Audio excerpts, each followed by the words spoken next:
আরবিন কিছুক্ষণ দেখলো হৃদির কথা মতো বিজ্ঞদের মতো খুঁটিয়ে খুঁটিয়ে কপাল, চুল, নাক, ঠোঁট, গলা। তারপর গম্ভীর স্বরে জবাব দিল, তা নয়তো কি? আর কিছু চোখে পড়ে না? আর কিছু আছে চোখে পড়ার মতো? হৃদি এবার ছাড়লো আরবিনকে, ধাক্কা মেরে দূরে সরিয়ে দিয়ে উল্টো দিকে ঘুরে দাঁড়িয়ে বলল, ঘুমাতে যাচ্ছি আমি। খেতে দিয়ে তারপর ঘুমাতে যাও। আরবিনের শান্ত স্বর। হৃদি ঝাঁঝালো সুরে জবাব দিল, পারলাম না, হাত আছে না, নিজে বেড়ে খেয়ে নিন। আজ আমি খুব ক্লান্ত, অনেক বড় ঝামেলা সামলে এসেছি। কোয়ার্টারে ঢুকতে গিয়েও সে আরেক ঝামেলা। এখন এসে খেতে দিয়ে যাও। আর একবারও বলতে পারবো না কিন্তু। আরবিনের আরেকবারও বলতে হলো না। ওর ক্লান্তির কথা শুনেই উঠে গেল হৃদি। ডাইনিংয়ে গিয়ে চুপচাপ খাবার বেড়ে দিতে লাগলো। আরবিন চেয়ারে বসে খাবার মুখে তুলতে তুলতে হৃদির দিকে না তাকিয়ে অত্যাধিক গম্ভীর স্বরে বলল, আর কখনো যেন তোমাকে এ ধরনের সাজে না দেখি, বিশেষ করে আমার অনুমতি ছাড়া। মোটেও না। হৃদি কোনো জবাব দিল না এ কথায়। হাতে ছিল একটা স্টিলের মগ। মন চাইল এটা তুলে জোরে বাড়ি মেরে আরবিনের মাথা ফাটিয়ে ফেলতে। হৃদি আর দাঁড়ালো না সেখানে। ঘরে ফিরে এসে রাগে দুঃখে সব সাজগোজ খুলে ছুঁড়ে ফেলল, লিপস্টিক মুছল, কাজল লেপটে দিল। তানহা সকাল সকাল বসার ঘরের সোফায় বসে চায়ে চুমুক দিচ্ছিল। আফসানা বেগম শোবার ঘরে গিয়েছেন, কি যেন বুনছেন তিনি কুশি কাটা দিয়ে, সেটার কাজ করছিলেন। আরবিন নেই কোয়ার্টারে, ক্যান্টনমেন্টে গেছে। হৃদি ঘর থেকে বের হলো সবে, পা টিপে টিপে এগিয়ে আসলো। সতর্কভাবে আশেপাশে দেখলো না, শাশুড়িকে এখানে দেখা যাচ্ছে না। এই সুযোগ। হৃদি গিয়ে সোফার ধপ করে বসলো তানহার পাশে। খপ করে ওর হাত ধরে বলল, ওগো প্রিয় সাথী তানহা, নামটা তোমার চেঞ্জ করে রেখে দাও কাকতারুয়া। কি বললাম নামটা চেঞ্জ করে রেখে দাও কাকতারুয়া। শুধু মুখে মুখে নয়, বরং এফিড ডেভিড করে নাও। তাহলে তো হয়ে যাবে কাকতারুয়া খাতুন। সে তো হওয়ারই ছিল, না হয়ে উপায় কি বলো? কাহিনী কি বলো তো? আমি চাটা শেষ করে তোমার ঘরে যেতাম ঘটনা শুনতে। কাজ হয়েছে কাল রাতে? তোমার ট্রিক্স জলে। মানে? কত সুন্দর করে সাজলাম তোমার কথায় হট ভাবে। তারপর উনি আসার পরে মিষ্টি মিষ্টি করে কথা বললাম, অমন সাজ নিয়ে তার সামনে গিয়ে দাঁড়িয়ে রইলাম কতক্ষণ। তবু তিনি ফিরে তাকালেন না। কি বলো? আমার তো বিশ্বাস হতে চাই না, এমন পাশানো হয়? তোমার অমন সাজ দেখলেও তো পাথরের বুকে ফুল ফোটার কথা। এ কি তাহলে ইস্পাত? আগ্নেয়গিরি, সাক্ষাৎ আগ্নেয়গিরি। উল্টো আরো কি করেছে জানো? কি করেছে? তানহা কৌতূহলী হয়ে প্রশ্ন করে। হৃদি বেশ গল্প বলার ছলে বলল, আমার মাথায় একটা চারটি মেরে বলে, ভূত সেজেছ কেন? মাথার তার তো ঢিলা হয়ে গেছে নাকি? হ্যাঁ, এসব বলেছে। কি আশ্চর্য, আমার মাথার তার তো ঢিলা হবে কেন? আমি সম্পূর্ণ স্বাভাবিক। তারপর বলেছে অমন ভাবে আর কখনো না সাজতে। সে কি কথা? এ তো ভারী অদ্ভুত ব্যাপার। তোমার না একটু ভালোভাবে ভাইয়াকে খতিয়ে দেখা উচিত। এক কাজ করো, আজ বরং তুমি ভাইয়ার ফোন ঘেঁটে দেখবে। কোনো মেয়ের সাথে সামান্য হাই হ্যালো হলেও ব্লক মেরে দেবে। ভাইয়ার দেখলাম রিলেশনশিপ স্ট্যাটাস এখনো সিঙ্গেল দেওয়া। তুমি আজ রাতে ভাইয়া আসলে সুযোগ বুঝে স্ট্যাটাস চেঞ্জ করে দেবে, ম্যারিড স্ট্যাটাস দিয়ে দেবে, এমনকি তোমার আইডিও ট্যাগ করে দেবে। আই থিঙ্ক এতে কিছুটা চেঞ্জ আসবে। হৃদিও তানহার সাথে সহমত জানিয়ে পরিকল্পনা করতে লাগলো আজ কিভাবে আরবিনের ফোন ধরা যায়। হৃদি পা টিপে টিপে দরজার কাছে এসে দাঁড়ালো। তানহা সোফায় বসে ফোন স্ক্রল করছিল। হৃদি ইশারায় হালকা শব্দ করে ডাকলো ওকে। তানহা যেন হৃদির এই অপেক্ষায় ছিল। চকিতে মুখ তুলে তাকালো ও। হৃদির সতর্ক দৃষ্টি। আশেপাশে চোখ বুলিয়ে নিল তানহা। একবার ওদের থাকার ঘরটার দিকে উকি দিল। ঘরের দরজা অর্ধেক ভিজিয়ে রাখা, ভেতরের পরিবেশ অল্প স্বল্প দেখা যায়। সেদিকে কিছুক্ষণ তাকিয়ে থেকে এবার উঠে গিয়ে ধীর পায়ে হেঁটে হৃদির সামনে গিয়ে দাঁড়ালো তানহা। তারপর ওর কানে ফিসফিসিয়ে বলল, ভাইয়া এখন মামির সাথে গল্প করছে। ভাবসাব দেখে মনে হচ্ছে গল্প আড্ডা অনেকটা সময় ধরে চলবে। তুমি বরং এই সুযোগে কাজটা সেরে ফেলো। তা তো করবো, কিন্তু আমার ভয়ও লাগছে। কিসের ভয়? উনি যদি একবার হাতে নাতে ধরে ফেলে তাহলে আজকে আমাকে তুলে একটা আছাড় মারবে শিওর। ওয়ার্নিং দেবে না, মাফটা চাওয়ার সুযোগ তো মোটেও নয়। আরে বোকা, তুমি কি কোনো অপরাধ করেছো নাকি? হ্যাঁ তো, খুন খারাপি করেছো? মোটেও না। চুরি ডাকাতি? ওভাবে বলো না প্লিজ। চুরি না হোক, এক প্রকার ডাকাতিই তো করছি, তাই না? একজনের ফোন না বললে ধরবো, উল্টাপাল্টা কাজ করব, তা নিয়ে এত এত নির্ঘাত ডাকাতির সামিল। এ অন্য কেউ একজন কে হয় তোমার? হৃদি একটু হতভম্ব হলো তান্হার কথায়, তারপর ভাবনায় পড়ল। কিছুক্ষণ বাদে জবাব দিল, আমার স্বামী হয়, এ আর বলার কি আছে? বলার মতোই কথা। যার ফোন নেবে সে ব্যক্তি তোমার স্বামী, তার সব কিছুর ওপর তোমার হক থাকবে। আমি তো আমার জামাইয়ের ফোনের লক থেকে শুরু করে সব কিছুর পাসওয়ার্ড জানি। তার ফোন যে কোনো সময় হাতে ধরতে পারি। তোমাকেও পারতে হবে, না হলে এই সম্পর্ক এগোবে কিভাবে বলো? তানহা হৃদির কাঁধে হাত রেখে সাহস দিল ওকে। এবার মনে মোটামুটি জোর পেল হৃদি। তানহা আস্তে জিজ্ঞাসা করল, ফোনের লক জানা আছে তোমার? আজকেই জেনেছি। উনি যখন ফোনের লক খুলছিলেন তখন পেছন থেকে দেখছিলাম। আচ্ছা, তাহলে তুমি ঘরে যাও, আমি এই সামনের সোফায় বসে আছি। দরজা আটকিও না আবার। ভাইয়া ও ঘর থেকে বের হলেই আমি তোমাকে ইশারা করলে তুমি ফোন রেখে দেবে। আচ্ছা। তানহা সরে এসে সবাই বসলো। হৃদি সময় নষ্ট না করে দ্রুত ঘরের ভেতরে গেল। আরবিনের ফোনটা বিছানার এক কোণে রাখা ছিল। বিছানার উপর বসে ফোনটা হাতে তুলে নিল হৃদি। লক খুলে সোজা ফেসবুকে ঢুকলো। আরবিনের আইডির টাইমলাইনে গিয়ে সিঙ্গেল স্ট্যাটাস চেঞ্জ করে ম্যারিড স্ট্যাটাস দিয়ে দিল। সাথে নিজের আইডিও ট্র্যাক করলো। সেখান থেকে বেরিয়ে মেসেঞ্জারে গেল হৃদি। আরবিনের মেসেঞ্জারে সব সিনিয়র জুনিয়র অফিসারদের কনভার্সন দেখতে দেখতে যখন প্রায় হাঁপিয়ে উঠেছে, তখন নিচের দিকে একটা আইডির কনভার্সনে গিয়ে চোখ আটকালো হৃদির। ফারিয়া জাহান নামক আইডিটা থেকে মেসেজ করা হয়েছিল প্রায় 4 দিন আগে। মেসেজটা এমন, sir, can we go on a coffee date? মেসেজটা সিন করা হয়নি, মানে 3 দিন যাবৎ আনসিন অবস্থায় ছিল মেসেজটা। হৃদির তখন মাথা কাজ করছিল না। ও কনভার্সনের উপর দিকে মেসেজগুলো পড়তে লাগলো। আরবিনের সাথে মাঝে মধ্যে কয়েকদিন পর পর কথা হয়েছে মেয়েটার। আরবিন ফর্মাল কথাবার্তা বললেও মেয়েটা বিভিন্ন সময় নানানভাবে নানান ধরনের কথাবার্তা বলেছে, যা কেউ একটু সময় নিয়ে ভাবলেই ধরতে পারবে। মেয়েটার মেসেজগুলো দেখে রাগ উঠল হৃদির। তখনই ফোনের উপরে নোটিফিকেশন ভেসে উঠল। মেসেজ এসেছে একটা, ফারিয়ার মেসেজ। হৃদি আবারও কনভেকশনের নিচের দিকে এসে মাত্র ফারিয়ার পাঠানো মেসেজটা দেখল। ফারিয়া লিখেছে, স্যার, আপনি ম্যারিড? মেসেজটা লেখার পরে আবারও একটা বিস্ময়সূচক চিহ্ন। তা দেখে হৃদির মেজাজ আরো বেশি বিগড়ে গেল। হৃদি আরবিন হিসেবেই লিখল, হ্যাঁ তো। না মানে, আপনি তো কখনো আমাদের জানাননি যে আপনি ম্যারিড। মেসেজটা দেখে কিছুক্ষণ থমকে হতভম্ব হয়ে বসে রইল হৃদি। মাথা যন্ত্রণা করছে ওর প্রচন্ড পরিমাণে। এতদিন ভেবেছিল আরবিন বোধহয় অফিসের সবাইকে জানিয়েছে ও ম্যারিড, কিন্তু আজ হৃদি বুঝলো ওর জানার ভুল। অনেক কিছুই ওর জানাশোনার বাইরে। নিজের নিবুদ্ধিতায় নিজের উপরই রাগ উঠল হৃদির। জেদের বসে প্রচন্ড কান্না আসছে ওর। মন চাইছে চিৎকার করে কাঁদতে, কিন্তু ফ্ল্যাটের লোক সমাগমের উপস্থিত থাকায় হৃদি কাঁদতেও পারছে না মন খুলে। হৃদি ফারিয়ার পরবর্তী মেসেজের কোনো জবাব দিল না, বরং সোজা ওকে মেসেঞ্জার ফেসবুক থেকে ব্লক দিল। তারপর হোয়াটসঅ্যাপ থেকে আবারও ফেসবুকে ঢুকে নোটিফিকেশন চেক করতেই দেখতে পেল আরবিনের ম্যারিড স্ট্যাটাস 12 মিনিটের মধ্যে 28টি রিয়েক্ট এসেছে। কমেন্ট করা হয়েছে 36টা। সব কলিগ, সিনিয়র, জুনিয়র অফিসারদের কমেন্ট। সবাই কংগ্রাচুলেশন জানিয়েছে। রিয়েক্ট চেক করলো হৃদি। বেশিরভাগ লাভ আর কেয়ার রিয়াক্ট। তার মধ্যে ওয়াও রিয়াক্ট 7টা। সেগুলোও চেক করে দেখলো। সবগুলো ওয়াও রিয়াক্ট মেয়েদের দেওয়া। বিয়ের কথা জেনে কত আশ্চর্য হয়েছে ভাবো। হৃদি ধরে ধরে সব কটা মেয়েকে ব্লক দিল।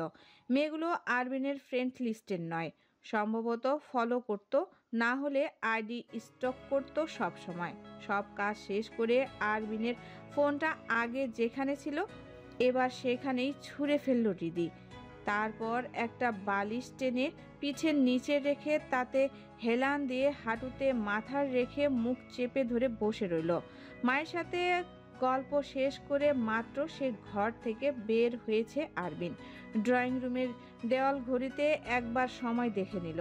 রাত বেশ হয়েছে, 12টার উপর ঘড়ির কাঁটা। আম্মাকে ঘুম পাড়িয়ে এসেছে আরবিন। ড্রয়িং রুমের সোফায় তানহাকে প্রায় অর্ধ ঘুমন্ত দেখে বেশ জোরে ডাক দিল আরবিন। তানহা ধরফরিয়ে উঠে বসলো। তারপর একবার পাশের ঘরের দিকে আর চোখে চেয়ে দেখে সবার জন্য ঘরের দিকে পা বাড়ালো। ঘরে ঢুকতেই হালকা কান্নার সুরে ভ্রু কুঁচকে তাকালো আরবিন। ঘরের আলো সবগুলো নেভানো। অন্য দিন তো এমন থাকে না পরিবেশ, আজ কি হলো? আরবিনের মনে প্রশ্নটা আসলো। উত্তর দিকের একটা বাতি জ্বালালো, হালকা আলো হয়েছে। খুব বেশি আলোর প্রয়োজন অবশ্য নেই এত রাতে। হৃদিকে বিছানার উপর দেখা গেল হাঁটুতে মুখ গুজে বসে কাঁদছে। আরবিন কৌতূহলী হয়ে ধীরে ধীরে এগিয়ে গেল ওর দিকে। রীতি, কি হয়েছে? দিদির কাঁধ ধরে আলতোভাবে ডাকতেই ছিটকে আরবিনের হাত টান মেরে সরিয়ে দিল হৃদি। তারপর মুখ তুলে তাকালো। ওর মুখের দিকে তাকিয়ে মোটামুটি ভরকে গেল আরবিন। চোখ মুখের কি অবস্থা! কেঁদে কেটে চোখ নাক মুখ লাল হয়ে গেছে, ঠোঁট শুষ্ক অবস্থা, চুল এলোমেলো, রীতিমতো বিধ্বস্ত অবস্থা। আরবিন কিছু একটা বুঝলো, দ্রুত এগিয়ে এসে হৃদির সামনে বসলো। ওর কাঁধে 2 হাত রেখে মুখোমুখি হয়ে প্রশ্ন করল, কান্নাকাটি করেছো কেন? দূরে সরুন। বুঝলাম না, দূরে সরতে হবে কেন? নর্মাল একটা প্রশ্ন করেছি, অ্যান্সার করবে, ব্যাস। এভাবে কথা বলছো কেন? আপনি ম্যারিড, এ কথা কেউ জানে না? আচানক এমন প্রশ্নে হৃদির দিকে সরু চোখে তাকালো আরবিন। হৃদি ওর দিকে চক্ষু চাহনিতে চেয়ে আছে, পারলে চোখ দিয়ে আগুন ঝরিয়ে ওকে জ্বালিয়ে পুড়িয়ে দেয়। আরবিন আন্দাজ করতে পারলো যেন। দ্রুত বালিশ ছড়িয়ে বিছানার ওপাশ থেকে নিজের ফোনটা হাতে তুলে নিল হাতে। হৃদি তখনও এক দৃষ্টিতে চেয়ে আছে আরবিনের দিকে। আরবিন একবার ওকে দেখে ফোনের লক খুলে সোজা ফেসবুকে গেল। আইডির টাইমলাইনে ঘুরে হতবিলম্ব হয়ে কিছুক্ষণ ফোন হাতে ধরে বসে থাকলো আরবিন। হৃদিকে প্রশ্ন করলো, অনুমতি না নিয়ে ফোন ধরেছিলে কেন তুমি? অনুমতি নিতে হবে কেন? আমি আপনার ওয়াইফ, আপনার ফোন মানে আমার ফোন, এতে আবার অনুমতি নেওয়ার কি আছে? কেন ফোন ধরায় খুব সমস্যা হয়ে গেল বুঝি? ম্যারিড স্ট্যাটাস দিয়েছি দেখে সহ্য হচ্ছে না? আরবিনকে এক প্রকার চেপে ধরল হৃদি। আরবিন ওর শার্টের কলার থেকে হৃদির হাত দুটো টেনে সরিয়ে দিল। চোখ বুজে জোরে শ্বাস টেনে নিজেকে শান্ত করলো। মাথা ঠান্ডা রাখার যথাযথ চেষ্টা করলো। তারপর সোজা হয়ে বসে হৃদির হাত দুটো নিজের হাতের মুঠোয় নিয়ে চোখে চোখ রেখে প্রশ্ন করলো, না, কোনো অসুবিধা হয়নি। সোশ্যাল মিডিয়ায় সামান্য একটা রিলেশনশিপ স্ট্যাটাস তোমার আর আমার সম্পর্কের মানদণ্ড নির্ধারণ করে দেবে না। এক ঘরে একই ছাদের নিচে আমরা কেমন আছি সেটাই হচ্ছে মেইন পয়েন্ট। সোশ্যাল মিডিয়ায় স্ট্যাটাস দিলেই আমাদের মধ্যে ভালোবাসাবাসীও হয়ে যাচ্ছে না, কিংবা মনোমালিন্য? তাহলে এসব বিষয়কে অহেতুক এত গুরুত্ব দিচ্ছ কেন হৃদি? আরবিন প্রশ্নটা করে হৃদির দিকে তাকিয়ে থাকে। হৃদি কোনো জবাব দেয় না। আরবিন আবারও বলে, ফারিয়াকে ব্লক দিয়েছ কেন? ইচ্ছা হয়েছে তাই। সব কিছু তোমার ইচ্ছার উপর ডিপেন্ড করে চলবে না। ও আমার জুনিয়র অফিসার, হ্যাঁ একটু বেতালা, আমাকে পছন্দ করে, বুঝতে পারি, যতটুকু সম্ভব এড়িয়েও চলি। তাই বলে ব্লক দিয়ে সরাসরি অপমান করার মতো কোনো গুরুতর ঘটনা দেখছি না।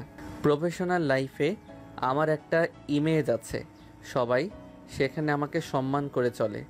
আমার প্রফেশনাল লাইফ ঘাটার চেষ্টা করবে না কখনো। এটা ফার্স্ট অ্যান্ড লাস্ট ওয়ার্নিং, মনে থাকবে?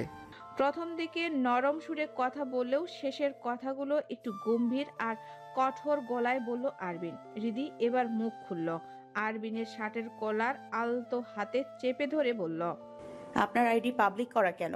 আপনার আইডিতে অত মেয়ে মানুষ কি করে? উফ, তোমাকে নিয়ে আর পারি না। কতবার বলেছি কলারে হাত দেবে না, তবু বারবার একই দুঃসাহস দেখিয়ে চলেছ। আমার সাহস বেশি তাই দেখাচ্ছি। কোনো সমস্যা? হ্যাঁ সমস্যা। শার্টের কলার থেকে হাত সরাও। আগে আমার প্রশ্নের জবাব দিন। ওকে, আমার আইডিতে অপরিচিত কোনো মেয়ে মানুষ নেই। যে কয়জন আছে তারা সবাই পরিচিত আর আত্মীয় স্বজনদের মধ্যেই। আর এর বাইরে যদি কোনো মেয়ে দেখেও থাকো তাদেরকে আমি চিনি না। আপনি প্রোফাইল লক করবেন আজকেই। আমার সোশ্যাল মিডিয়া ইউজ করার এজ প্রায় 12 বছরের মতো। আজ পর্যন্ত কখনো এ কাজ করিনি, ভবিষ্যতে কোনো দিন করবো বলেও মনে হয় না। সো এরপর থেকে এ ধরনের উল্টাপাল্টা আবদার আর কখনো করবে না।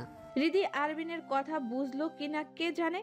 কলার ছেড়ে উল্টো দিকে মুখ ঘুরিয়ে বসলো ও। আরবিন এবার ওর এক হাত টেনে নিজের বুকের সাথে মিশিয়ে নিয়ে বলল, অতীতের কথা বাদ, বর্তমানে আমার জীবনে তুমি ছাড়া অন্য কোনো নারী নেই। এ কথা আমার তোমাকে বারবার বলে বোঝাতে হবে? হৃদি তবুও ঘুরে তাকালো না। আরবিন এবার এগিয়ে গিয়ে ওর কাঁধ ঘেঁষে বসলো। হৃদি চকিতে মুখ ঘুরিয়ে তাকালো আরবিনের মুখ পানে, তারপর আস্তে ধীরে প্রশ্ন করলো, আপনি আমাকে ভালোবাসেন না কেন? ভালোবাসার কথা আমি মুখে বলতে পারি না দিদি, কখনো বলা হয়নি কাউকে। আমাকে বলুন তাহলে। আরবিন হাসলো হৃদির কথা শুনে। ওর ওই নির্মম হাসির মুগ্ধ হয়ে দেখতে লাগলো হৃদি। ধীরে ধীরে হাত উঠিয়ে আঙ্গুল ছুঁয়ে দিল আরবিনের ঠোঁটে, তারপর জিজ্ঞেস করলো, তাহলে কি আপনি আমাকে ভালোবাসেন না? জানি না তো। তাহলে আছেন কেন আমার সাথে? কারণ তোমাকে ছাড়লে আমার জীবনটা নিরামিষ হয়ে যাবে। ফ্রিতে এত এত বিনোদন মিস হয়ে যাবে প্রতিদিন। হৃদি আরবিনের বুকে ঘুষি মারলো আলতো করে, তারপর হঠাৎ আরবিনের বুকে লেপ্টে গিয়ে ওর হাতের বাহু চেপে ধরে বলল, একটু ভালোবাসুন না আমাকে। হুম। মাথা নাড়ালো আরবিন। হৃদি আকুতি করে বলল, একটু ভালোবাসলে কি হয়? অনেক কিছুই হয়। তাতে অসুবিধা কি? অনেক অসুবিধা। সামনে তোমার জীবনের একটা গুরুত্বপূর্ণ সময়। এসব মোহ মায়াজালে আটকে নিজেকে ডুবিও না। আমি ডুবতে চাই, সাঁতার জানি না, তবুও অসুবিধা নেই। ডুবে গেলে মরে যাব, তাতে কি? হৃদি শুনল না আরবিনের নিষেধাজ্ঞা আর সতর্কবাণী, বরং আরো কাজ ঘেঁষে বসলো ওর। আরবিন নিজেকে নিয়ন্ত্রণ করতে জানে। হৃদিকে জড়িয়ে ধরলো না ও, বরং নিজের হাত দুটো পেছনে সরিয়ে চাদর চেপে ধরে রাখলো। তারপর আবার কঠোর গলায় বলল, সামনে তোমার অ্যাডমিশন এক্সাম, নিজের সর্বনাশ করো না দিদি। হোক সর্বনাশ, আমি চাইছি হোক। কিন্তু আমি চাইছি না। দিদি এবার আরবিনের বুকে মুখ লুকিয়ে কাঁদতে কাঁদতে বলল, আপনি আমাকে আসলেই ভালোবাসেন না? বাপের বাড়ি চলে যাব আমি, থাকবো না আপনার সাথে। উফ, কি শুরু করলে? কান্না থামাও। তাহলে একটু ভালোবাসুন। না। আরবিনের কাট কাট জবাব। হৃদি এবার ওর বুক থেকে মুখ উঠিয়ে আরবিনের গলায় একটা আঙ্গুল রেখে আঁকিবুকি করতে করতে আকুতি সুরে অনুরোধ করলো, একটু বাসুন না। না। আরবিন ওকে সরিয়ে দেওয়ার চেষ্টা করলো, কিন্তু হৃদি আরবিনকে শক্ত করে জড়িয়ে ধরে বসে থাকলো। আরবিন এবার একটা দীর্ঘশ্বাস ফেলে হৃদির পিঠে আঁকতে ধরলো। গলা হতে চুল সরিয়ে দিতে দিতে বলল, ওকে, একটু বাসলাম, বেশি না কিন্তু। এরপর উঠে ভোরে পড়তে বসবে, বুঝেছো? হৃদি মাথা নেড়ে সায় দিল। হ্যাঁ, বুঝেছে সে। এখন এই ভালোবাসায় সে দুনিয়া ভুলতে বসবে, কিছু মনে থাকবে না। আরবিন ওকে আরো কাছে টেনে নিল। হৃদির আবদার রাখতে আজ ওকে খুব ভালোবেসে আদর করলো। নিজের নিয়ন্ত্রণের বাঁধ ভাঙলো ইচ্ছাকৃতই, তবুও মুখে একবারও বলল না ভালোবাসি। জীবন আর সময় যেন নদীর স্রোত চলতেই থাকে, থামার নাম নেই। প্রতিটি মুহূর্তে সময় আমাদের হাত ফসকে যায়, রেখে যায় স্মৃতি আর অভিজ্ঞতা। আমরা যখন পুরনো দিনের গল্প মগ্ন হই, তখন সময় সামনে এগিয়ে আমাদের অপেক্ষা করে না। জীবনও তাই, কাচের গ্লাসের মতো ভঙ্গুর কিন্তু মূল্যবান। যা আজ আছে তা কাল নাও থাকতে পারে। সময় আর জীবনের এই ক্ষণস্থায়ী প্রকৃতি আমাদের শেখায় প্রতিটি মুহূর্তকে উপভোগ করতে, ভালোবাসতে আর জীবনের ক্ষুদ্র সুখগুলোকে লালন করতে। কারণ একবার সময় পার হয়ে গেলে তাকে আর ফেরানো সম্ভব হয় না। হৃদির জীবনের সুখের সময়টা বোধহয় এখনো এসে উপস্থিত হয়নি। সুখ যেন ওর চিরশত্রু হয়ে দাঁড়িয়েছে। জীবনের চলিত পথে বারবার বাধা সৃষ্টি করে চলছে। প্রতিনিয়ত নিরলস পরিশ্রম করে যেতে হচ্ছে ওকে, কষ্ট পেতে হচ্ছে। থেমে থাকার কোনো উপায় নেই। জীবন ওকে থামতে দেয়নি। বসন্তের দক্ষিণা হাওয়ায় ভেসে কানে কানে ফিসফিসিয়ে এসে বলেছে যেন, হৃদি এগিয়ে চলো, থেমো না, তোমার এখনো অনেকটা পথ চলা বাকি, নিজেকে ভাসিয়ে দিও না অথই জলে। হৃদি সেই মোতাবেক এগিয়ে যাচ্ছে। প্রত্যাহ সকাল বিকাল দুটো অ্যাডমিশন কোচিং করে সন্ধ্যা হতে রাত 9টা পর্যন্ত টানা বই নিয়ে বসে থাকে। পড়তে পড়তে মাথা ব্যথা বাড়ানো, এ যেন নিত্য দিনের রুটিন। আরবিনের সাথে ক্যান্টনমেন্টে আসার প্রায় মাসখানেক হয়ে গেছে। এই তো সেদিন শাশুড়ি আর ননদ তানহা 1 সপ্তাহ এখানে বেড়ানোর পরে ঢাকা ফিরে গিয়েছে। তারপর আবার হৃদির সেই নিরামন্দময় জীবন শুরু। এরই মধ্যে হৃদিকে এখানকার আরও একটা ভালো কোচিংয়ে ভর্তি করিয়ে দিয়েছে আরবিন। হৃদি রীতিমতো হাঁপিয়ে উঠেছে। তবে আরবিনের হাত থেকে নিস্তার পাওয়ার উপায় নেই। আরবিনের এক কথা,